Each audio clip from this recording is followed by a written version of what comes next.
மாலை முரசு நேயர்களுக்கு வணக்கம். ஒரு செய்தி பல கோணங்கள் நிகழ்ச்சிக்கு உங்களை வரவேற்கிறோம். இன்னைக்கு நம்ம நிகழ்ச்சியில் இந்தியாவில் குறிப்பாக தமிழ்நாட்டில் சர்க்கரை நோய் பாதிப்பு அப்படிங்கிறது ஆண்டுதோறும் அதிகரிச்சிட்டே வருது. அதை எப்படி கட்டுப்படுத்துறது?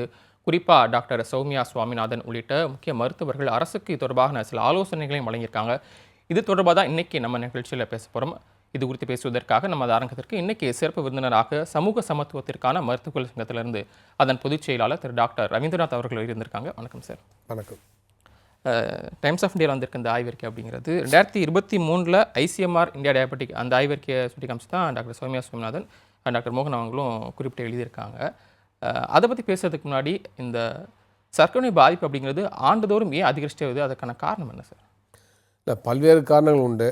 வாழ்க்கை முறை மாற்றம், உணவு பழக்கங்கள் ஏற்படக்கூடிய மிக முக்கியமான மாற்றம், மக்களுக்கு அதிகமான மன அழுத்தம் ஏற்படுவது ஒரு முக்கியமான காரணம்.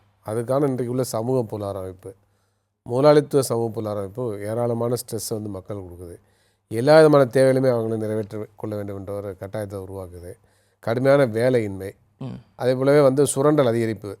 அப்போ நாட்டு மக்கள் ஏராளமாக உற்பத்தி பண்ணுறாங்க, உழைப்பு சமூக மயமாக இருக்குது. ஆனால் அதே சமயத்தில் உழைப்பால் விளையக்கூடிய பயன்கள் எல்லாம் ஒரு சிலர் கரங்களில் போய் குவியுது. அப்போ நாடு முழுவதும் மிகப்பெரிய பொருளாதார நெருக்கடி ஏற்படுது ஏழை மக்களுக்கு. அப்போ இந்த மாதிரியான கடுமையான ஸ்ட்ரெஸ் அவங்களுக்கு போதிய தூக்கம் இல்லை, கவலை, மனக்கவலை, இந்த மாதிரிலாம் பல பிரச்சனைகள் இருக்குது. அப்போ இது என்னென்னாக்க மோசமான சில விளைவுகளை உடம்புல உருவாக்குது. பொதுவாக கிரானிக் ஸ்ட்ரெஸ், நீண்ட காலமாக ஸ்ட்ரெஸ்ஸில் இருக்கிறது அவங்களுடைய கார்டிசால் லெவலை அதிகப்படுத்துது, அட்ரினலின் சுரப்பை அதிகப்படுத்துது. அதெல்லாம் சர்க்கரை நோயை உருவாக்கலாம். சர்க்கரை நோய் இருக்கவங்களுக்கு சர்க்கரை அதிகமாகும். இந்த மாதிரி பிரச்சனைலாம் இருக்குது. அதுபோல் உணவு பழக்க வழக்கங்கள், பொதுவாக ஏழைகள் அதிகமாக நம்பியிருக்கிறது தங்களுடைய எனர்ஜிக்கு கார்போஹைட்ரேட் நம்பியிருக்கிறாங்க. அதுவும் முக்கியமாக அரிசியை தான் நம்பியிருக்கிறாங்க. அப்போ தென் மாநிலங்களில் குறிப்பாக தமிழ்நாட்டில் அரிசி சாப்பிட்ற பழக்கம் தான் இருக்குது, சோறு சாப்பிட்ற பழக்கம் தான் இருக்குது. அப்போ அதை நம்பியிருக்கிறனால இப்போ கார்போஹைட்ரேட் அதிகரிக்கிறதுனால அது சர்க்கரை வியாதி உள்ளவங்களுக்கு சர்க்கரை அதிகப்படுத்துது, அது கட்டுப்படுத்த முடியாத நிலையை உருவாக்குது. அதே மாதிரி சர்க்கரை உருவாவதற்கும் அது ஒரு காரணியாக இருக்குலாம் பார்க்க வேண்டிய அவசியம் இருக்குது. சில ஆலோசனை சொல்லியிருக்காங்க, அது வரவேற்கத்தக்கதான் இல்லைன்னு சொல்ல முடியாது. கார்போஹைட்ரேட் இன்டேக்கு குறைக்கணும் அப்படின்லாம் அடிப்படையில் சொல்லியிருக்காங்க. இப்போ உலகத்திலே அதிகமாக மாவுச்சத்து பொருட்கள்லாம் அதிகமாக பயன்படுத்தக்கூடிய நாடாக இந்தியா இருக்குது. அதுவும் தமிழர்கள் அதிகமாக பயன்படுத்துகிறாங்க. அதிகமாக ரைஸை அரிசியை நம்ம பயன்படுத்துகிறோம். 65% உணவில் பயன்படுத்த சொல்லியிருக்காங்க அவங்களுடைய கலோரியில். ஆமாம், கார்போஹைட்ரேட் 60% வரை இருக்கலாம், ஆனால் 65% இருக்குங்கிறப்ப அது அதிகம்தான். அப்போ அதை படிப்படியாக குறைக்கணும். அதை குறைக்கிறதுக்கு என்ன செய்யணும் நம்ம பார்க்கணும் இல்லையா? அப்போ இந்த ஆர்டிகளோட பயாஸ்ட் அப்ரோச் இருக்குது. அவங்க ஆலோசனையோட வெஜிடேரியனை பற்றி தான் சொல்கிறாங்க. ஏன் நான் வெஜிடேரியன் ப்ரோட்டீன் அதிகரிக்கணுங்கிறதுக்காக பருப்பு வகையில் பொது விநியோக முறையில் கொடுக்கணுங்கிறத அதில் மாற்றுக்கிறது கிடையாது. நம்ம அதை செய்யணும், அதில் மாற்றுக்கிறது இல்லை. ஆனால் அதே சமயத்தில் இன்றைக்கி ஏழை மக்களுக்கான புரதச்சத்து, முழுமை பெற்ற ஒரு புரதச்சத்து, சரியான புரதச்சத்து, நல்ல புரதச்சத்துனா இறைச்சி தான், அதே மாதிரி முட்டை, இந்த மாதிரி விஷயங்கள் தான். அப்போ அது இன்றைக்கி தட்டுப்பாடு ஏற்படும். அதை பயன்படுத்த முடியாத நிலை இருக்குது. ஏன்னா இறைச்சியுடைய விலையேற்றம், முட்டையுடைய விலையேற்றம், இந்த மாதிரி பல பிரச்சனை இருக்குது இல்லையா? அப்போ இந்தியாவில் ஏழை மக்களுடைய புரதமாக எது இருந்துச்சுன்னா மாட்டு இறைச்சி தான் இருந்துச்சு. அப்போ இன்றைக்கி பல மாநிலங்களில் மோசமான ஒரு உணவு கலாச்சாரம், நான் சொல்கிறதான் பிளேட்டில் நீ சாப்பிடணும், நான் சொல்கிறதான் சாப்பிடுங்கிற ஒரு மறைமுகமான கலாச்சார திணிப்பு இங்கே இருக்குது. மிரட்டல் போக்கெலாம் இங்கே இருக்கிறத பார்க்குறோம். அப்போ இதை ஏழை மக்களுக்கு மிகப்பெரிய பாதிப்பு உருவாக்கலாம் பார்க்க வேண்டிய அவசியம் இருக்குது. அது ஒரு காரணம் தான், மிக முக்கியமான காரணம். அப்போ ரேஷன் கடையில் காய்கறிகளோட சேர்த்து முட்டையும் வழங்கலாம் அப்படின்னு ஒரு நிச்சயமாக முட்டை வழங்கலாம். அப்போ முட்டை உற்பத்தியாளர்கிட்ட வாங்குறப்ப அவங்களும் பயனடைவாங்க. அதே சமயத்தில் அதை வாங்கி சப்சிடி ரேட்டில் கவர்மெண்ட் கொடுக்குறப்ப ஏழை மக்களும் பயனடைவாங்க. ஒரு முட்டையோட விலை 8 ரூபா 9 ரூபா விற்கிது. அப்போ ஏழை எப்படி ப்ரோட்டீன் அவங்களுக்கு கிடைக்கும்? அப்புறம் முழுமையான ப்ரோட்டீன், உடம்புக்கு தேவையான ப்ரோட்டீனாக்க பருப்பு வகைகளை விட இந்த ப்ரோட்டீன் தான். அப்போ அது முக்கியமானதை பார்க்குறோம். அப்போ இதையும் அரசு பரிசீலிக்க வேண்டும் என்பதுதான் எங்களை போன்ற முற்போக்கான மருத்துவடைய கருத்து. அது ஒன்றும் தவறு கிடையாது, முட்டையும் அரசு கொடுக்கலாம். அதே மாதிரி இன்னும் சொல்ல போனால் இறைச்சி உருவக்கூடிய இறைச்சியோட வழங்குவதற்கான முயற்சிகளை எடுக்கிறது பண்ணலாம். அதை பற்றி அரசு யோசிக்கணும். அப்போ அந்த இறைச்சியுடைய விலை கடுமையாக இருக்கிறனால அதை பயன்படுத்த முடியாத நிலைமையெல்லாம் இருக்குது. அப்போ மக்கள் எனர்ஜி தேவை, உழைக்கும் மக்கள் எனர்ஜி தேவை. அவங்களுக்கு 2500 கலோரியிலேருந்து 3000 கலோரிஸ் வரையும் தேவைப்படுது. அப்போ எதை எடுத்துக்குவாங்க? வெறும் சோறு தான் சாப்பிட்றாங்க. அதே மாதிரி நீங்கள் ஃபாஸ்ட் ஃபுட்டுன்னு வந்துருச்சு. எல்லா இடத்துலையும் பார்த்தீங்கன்னாக்கா ஸ்ட்ரீட்டில் நின்று சாப்பிட்றாங்க. ஏன்னா அது அவங்களுக்கு ரொம்ப குறைந்த விலையில் கிடைக்கிது. ஹோட்டலுக்கு போனால் அதுலேயும் ஜிஎஸ்டி. எந்த ஹோட்டலுக்கு போனால் 2 இட்லி வாங்கி சென்னையில் ஒரு நல்ல ஹோட்டலில் போய் சாப்பிட்டு 100 ரூபா பில்லு போடுறாங்க. எப்படி சாப்பிடுவாங்க ஏழை மக்கள்? அப்போ அன்றாடம் காட்சிகள் தினக்கூலிகள் வந்து சாலை ஓரங்களில் இருக்கக்கூடிய கடைகளில் தான் சாப்பிட்றோம். அங்கே என்ன கிடைக்குது? இது வந்து பார்த்தீங்கன்னா இட்லி, தோசை இந்த மாதிரி தான் வைக்கிறாங்க, இல்லைன்னா பரோட்டா இந்த மாதிரி வைக்கிறாங்க.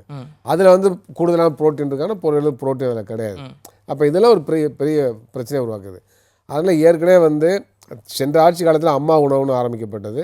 அந்த மாதிரி உணவகங்களை வந்து பேரை வேணால் மாற்றுங்க, ஆனால் மாநிலம் முழுவதும் எல்லா இடங்களையும் பொது நீங்கள் விநியோக முறை தான் சொல்லுங்க. ஏன் இந்த உணவகங்களை மூடணும்? பல இடம் மூடி கிடக்குது இல்லையா? அப்போ அந்த உணவுகளை திறங்க. அந்த உணவுகள் திறக்கப்பட்ட பொழுது, அம்மா உணவு திறக்கப்பட்ட பொழுது தமிழ்நாட்டில் சில பத்திரிகை தலையங்கம் எழுதினாங்க. சோவியத் யூனியன் மாடலில் இந்தியாவில் வந்து தமிழ்நாட்டில் வந்து உணவகங்கள் திறக்கப்படுதுன்னு சொல்லி சொன்னாங்க. ஏன்னா அந்த மாதிரி சோவியத் யூனியன் வந்து அக்டோபர் புரட்சிக்கு பிறகு எல்லா இடங்களையும் கேன்டீனை துவங்கினாங்க. எல்லா இடங்களும் ஒரு உணவுப் பொருள் வந்து குறைந்த விலையில் விற்கப்படுச்சு. வேலை செய்கிற இடத்துல, படிக்கிற இடத்துல, ஸ்கூலில் எல்லா இடத்துலையும் வந்து அவங்க வந்து அது மாதிரி ரொம்ப குறைந்த விலையில் உணவுகளை கொடுத்தாங்க. அப்போ அந்த மாதிரி உணவுப் பொருட்களை கொடுக்குறது, உணவையும் குறைந்த விலையில் அதில் புரதச்சத்து உள்ள பொருட்களையும் கொடுக்குறது நல்லது. அவங்க என்ன சொல்கிறாங்கன்னா, அரிசியால் தான், குறிப்பாக அந்த பாலிஷ் பண்ண அரிசியால் தான் வந்துட்டு சர்க்கரை வந்து அதிகமாகுது அப்படின்னு சொல்லி சொல்கிறாங்க. அது இல்லைன்னு சொல்ல வரலங்க, ஆனால் ஒற்றை காரணியாக பார்க்கக்கூடாது. நீங்கள் வெறும் அரிசியை குறைச்சிட்டு அரிசியை குறைங்கன்னா, இப்போ வந்து திடீர்னு அரிசியை குறைச்சா என்ன ஆகும்? அவங்க சொல்லாங்க அரிசியை குறைங்க, புரத பொருட்கள் உள்ள தானியங்களை அதிகப்படுத்துன்னு சொன்னாங்க. அதில் மாற்றுக்கிறது இல்லை. ஆனால் இன்னைக்கு உள்ள நிலைமையில் அரிசியை குறைச்சா என்ன ஆகும்? ஏழைகளுக்கு அது கூட கிடைக்காதுல்ல. அப்போ நீங்கள் மாற்ற சொல்லுங்கள், சரியான மாற்ற சொல்லுங்கள். ஏன் உங்களுக்கு இந்த ஆர்டிகளில் எஸ்டேஷன் இருக்குது? ஏன் முட்டையை பற்றி அதிகமாக சொல்ல மாட்டேங்கிறீங்க? ஏன் இறைச்சியை பற்றி வாயை திறக்கலை? அப்போ ஒரு பயாஸ்ட் அப்ரோச் இருக்கா இல்லையா? அது ஐசிஎம்ஆரே பயாஸ்டாக இருக்குன்னு சொல்கிறேன். ஐசிஎம்ஆர் எங்கேயாச்சும் கண்டிச்சிருக்கா இந்த மாதிரி உணவு கலாச்சாரம் திணிக்கக்கூடாது அப்படின்னு சொல்லி எங்கேயாச்சும் ஐசிஎம்ஆர் கண்டிச்சிருக்கா? நீங்கள் வெறும் புரோட்டீன் மட்டும் போதுமா மனிதர்களுக்கு? என்ன வேணும்? இரும்புச்சத்து வேணும். இரும்புச்சத்து எந்த புரதத்தில் அதிகமாக இருக்குது? இறைச்சியில் தான் இரும்புச்சத்து இருக்குது. அப்போ இந்தியாவில் சரிபாதி பெண்கள் வந்து நீங்கள் ரத்த சோகையினால் பாதிக்கப்படுறாங்க. அதே மாதிரி கர்ப்பிணி பெண்கள் ரத்த சோகையினால் பாதிக்கப்படுறாங்க. அது வந்து அதிகமான வந்து பார்த்தீங்கன்னா பேறுகால தாய்மொழி இறப்புக்கு காரணமாக இருக்குது. அப்போ என்ன காரணம்? ஏழைகளுக்கான புரதச்சத்து, முக்கியமாக இரும்புச்சத்து உள்ள புரதச்சத்து கிடைக்காதான். அப்போ இரும்புச்சத்தும் புரதம் உள்ள எதில் இருக்குது? இது இறைச்சியில் தான் இருக்குது. அப்போ ஏழைகளுக்கான இறைச்சியை வந்து நீங்கள் இந்தியா வந்து நீங்கள் தடை பண்ணுறீங்க மாட்டு இறைச்சியை. ஆனால் இந்தியா தானே அதிகமாக ஏற்றுமதி பண்ணுது. அதுன்னு சொல்லப்போனால் யார் அந்த கருத்தை திணிக்கிறாங்களோ அப்படிப்பட்டவருடைய அமைப்புகளை சேர்ந்தவங்க தான் ஏற்றுமதி பண்ணிட்டு இருக்கிறாங்க. அப்போ இது மோசமான உணவு கலாச்சாரமா இல்லையா? அப்போ அந்த உணவு பிரச்சனை கூட முழுமையான பார்வை தேவை. உணவு கலாச்சாரத்தை வந்து திணிப்பு கூடாது. அது யாருக்கு எந்தெந்த உணவு இருக்கணுமோ அந்த உணவை சாப்பிடக்கூடிய முழுமையான சுதந்திரம் வேணும். அப்போ பிரச்சனை முழுமையாக அலசி ஆராயணும். இதில் சமூக பிரச்சனை இருக்குது, அரசியல் பிரச்சனை இருக்குது, பொருளாதார பிரச்சனை இருக்குது. இது எல்லாத்தையும் முழுமையாக பார்க்கணும், எல்லா கோணங்களையும் பார்க்கணும். சமூக வலைதளங்களில் ஒரு கருத்து வந்துட்டு இருந்து சர்க்கரை நோய் அப்படிங்கிறது வராது. என்னன்னா நம்ம சாப்பிடக்கூடிய உணவு முறையில் வந்து நல்லா மென்று ருசிச்சு இந்த உமிழ்நீரோட கலந்து சாப்பிடணும். சாப்பிட்டா சர்க்கரை நோய் யாருக்குமே வராது அப்படின்ற ஒரு கருத்து ஒதுக்கிட்டு இருக்கு. அது உண்மையா? இல்லை, அது ஒரு கருத்து தான். இல்லைன்னு சொல்லுவேன். நொறுங்க உண்பான் 100 வாழ்வான். அப்போ வந்து நீங்கள் மெதுவாக சாப்பிட்றப்போ அதுக்கேற்ற மாதிரி நம்முடைய பேங்க்ரியாஸ்லேயும் தேவையான இன்சுலின் வந்து சுரக்கும். அப்போ இது வந்து ஆலோசனை இல்லைன்னு சொல்ல முடியாது. ஆனால் அது மட்டுமே பிரச்சனை தீர்த்துருமா? தீர்க்கா இல்லை. அப்போ இந்த பற்றி சர்க்கரை வியாதியாக இருக்கட்டும், பல நோய்களாக இருக்கட்டும், அது எல்லாமே பல்வேறு காரணிகள்னால வரக்கூடிய பிரச்சனை பார்க்க வேண்டிய அவசியம் இருக்குது. மரபியல் ரீதியான காரணிகள் இருக்குது. நான் ஏற்கனவே சொன்ன மாதிரி மிக முக்கியமான ஸ்ட்ரெஸ் தான். ஸ்ட்ரெஸ்ஸை பற்றி ஏன் பேச மாட்டேங்கிறீங்க? மன அழுத்தம், வாழ்க்கை முறையில் மன அழுத்தம் இருக்கு இல்லையா? அது மிக முக்கியமான காரணியாக இருக்குது. அண்மையில் நடத்தப்பட்ட ஆராய்ச்சியில் அதிகமான ஹார்ட் அட்டாக் காரணம் என்ன? உணவு வகைகள், எக்ஸசைஸ் இல்லாமல் இருக்கிறது, வாழ்க்கை முறையில் இருக்கக்கூடிய மிக மோசமான போக்கு, இதெல்லாம் இல்லைன்னு சொல்ல முடியாது. ஆனால் என்ன முக்கியமான காரணம் சொல்லப்படுதுனாக்க கிரானிக் ஸ்ட்ரெஸ்ன்னு சொல்லப்படுது. மன அழுத்தம். இந்த நீண்ட கால மன அழுத்தத்துக்கு என்ன காரணம் அந்த சமூகத்தில்? அது பொருளாதார காரணிகள் தான். வேலை இல்லாமல் இருக்கிறது, போதிய வருவாய் இல்லாமல் இருக்கிறது, கான்ட்ராக்டாக ஒர்க் பண்ணுறது, அவுட் சோர்சிங்கில் ஒர்க் பண்ணுறது, 8000-9000 சம்பளத்தில் வாழ்றது, குடும்பமே நடத்த முடியாத சூழல் இருக்கிறது. அப்போ இப்படிப்பட்ட வாழ்க்கை முறை கடுமையான நெருக்கடியை கொடுக்குதா இல்லையா? மன அழுத்தத்தை கொடுக்குறதா இல்லையா? ஏன் ஒரு தனிப்பட்ட நபர் வந்து மன அழுத்தத்தோடு வாழ்றாங்க பார்க்கணுமா இல்லையா? ஏன் இந்த ஒட்டுமொத்த சமூகம் ஏன் மன அழுத்தத்தோடு வாழ்றாங்க பார்க்கணுமா? பொருளாதார நெருக்கடி மன அழுத்தத்து காரணமாக இதுதான் பல்வேறு நோய்களுக்கும். ஆமாம், சமூக காரணி மிக முக்கியமான காரணம். சமூக காரணி நம்ம வாழ்கின்ற சமூக அமைப்பு காரணமாக இருக்கு. அப்போ இந்த சமூக அமைப்பு மாற்றுவதற்கான முயற்சி பண்ணுமா இல்லையா? இப்போ இந்த பிரச்சனை என்ன தீர்வு? அப்போ வெறும் அரிசியை குறைச்சிட்டு பருப்பை அதிகமாக படுத்திட்டா மட்டும் இந்த பிரச்சனை தீர்த்திட முடியாது. அது ஒரு யோசனை தான், அது ஒரு காரணி தான், இல்லையா? நம்ம மறுக்கவே இல்லை. ஆனால் அது மட்டும் முழுமையான தீர்வாக சொல்ல முடியாது. அப்போ அந்த பிரச்சனையை நம்ம பார்க்க வேண்டும், அந்த பிரச்சனைகளை முழுமையாக பார்க்க வேண்டும் என்பதுதான் எங்களுடைய கருத்து. கர்நாடகாவில் இந்த மாதிரி அரிசி வந்து கம்மியாக கொடுத்துட்டு தால் அதிகமாக கொடுக்குறாங்க. அந்த மாதிரி திட்டம் இருக்குது, அது செயல்பாட்டில் வந்துருக்கு, அது வெற்றிகரமாக போயிட்டு இருக்கு அப்படின்னு சொல்கிறாங்க. அது இருக்கட்டும், நம்மளும் வரவேற்கிறோம். நாங்களும் எங்கள் அமைப்புலேயும் நாங்கள் என்ன சொல்கிறோம், எல்லா விதமான உணவுப் பொருட்களையும் பொது விநியோக முறையில் எல்லாருக்கும் கொடுக்கணும்னு சொல்கிறோம். இதெல்லாம் பார்த்தீங்கன்னா இன்றைக்கி வந்து ஏழைகளுக்கு அல்லது கடுமையான ஏழைகளை பிரித்து கொடுக்குறாங்க. எல்லாருக்குமே கொடுக்கணும். நீங்கள் இப்போ பப்ளிக் டிஸ்ட்ரிபியூஷன்ஸில் வந்து ஏழையா பணக்காரெலாம் பார்க்காதீங்க, ம் சரிங்களா? எல்லாத்தையும் அந்த உணவுப் பொருட்கள் கொடுங்க. அங்கே வந்து அதானி அம்பானி நாளைக்கு வந்து க்யூவில் நிற்க போகிறதில்ல. ம் க்யூவில் நிற்க போகிறாங்களா? பெரிய பெரிய பணக்காரங்க வந்து க்யூவில் ரேஷன் கடையில் நிற்க போகிறாங்களா? அவங்க ஒய்ஃப் வந்து நிற்க போகிறாங்களா? பிள்ளைகள் வந்து நிற்க போகிறாங்களா? நிற்க போகிறது கிடையாது. அதனால் அவங்க வாழ்க்கை முறை வேறு.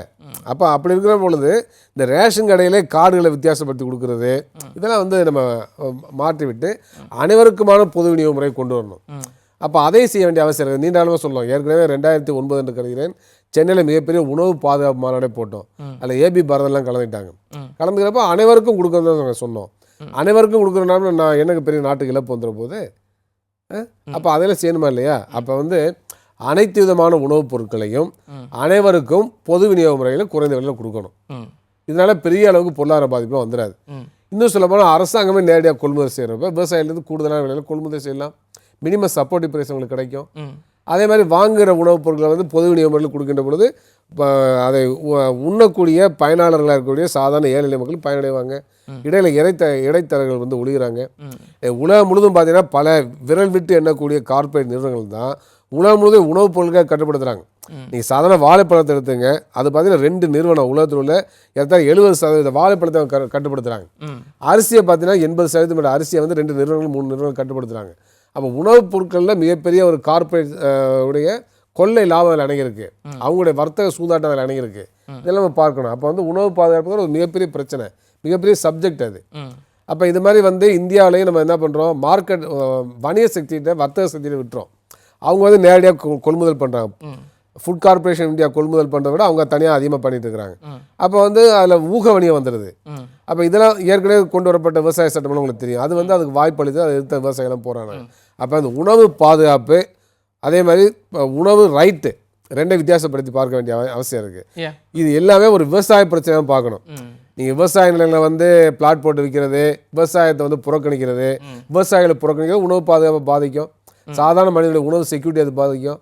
அப்போ இது மிகப்பெரிய பிரச்சனை, விவசாயத்தில் இன்டெலிஜென்டான பிரச்சனை. அப்போ இன்னொரு விஷயம் ஏன் வந்து அரிசியை மட்டும் உற்பத்தி பண்ணுறாங்க, ஏன் நெல்லை உற்பத்தி பண்ணுறாங்க, ஏன் தானியங்களை உற்பத்தி பண்ணலாம்? அப்போ விவசாய பிரச்சனை வந்துடுதா இல்லையா?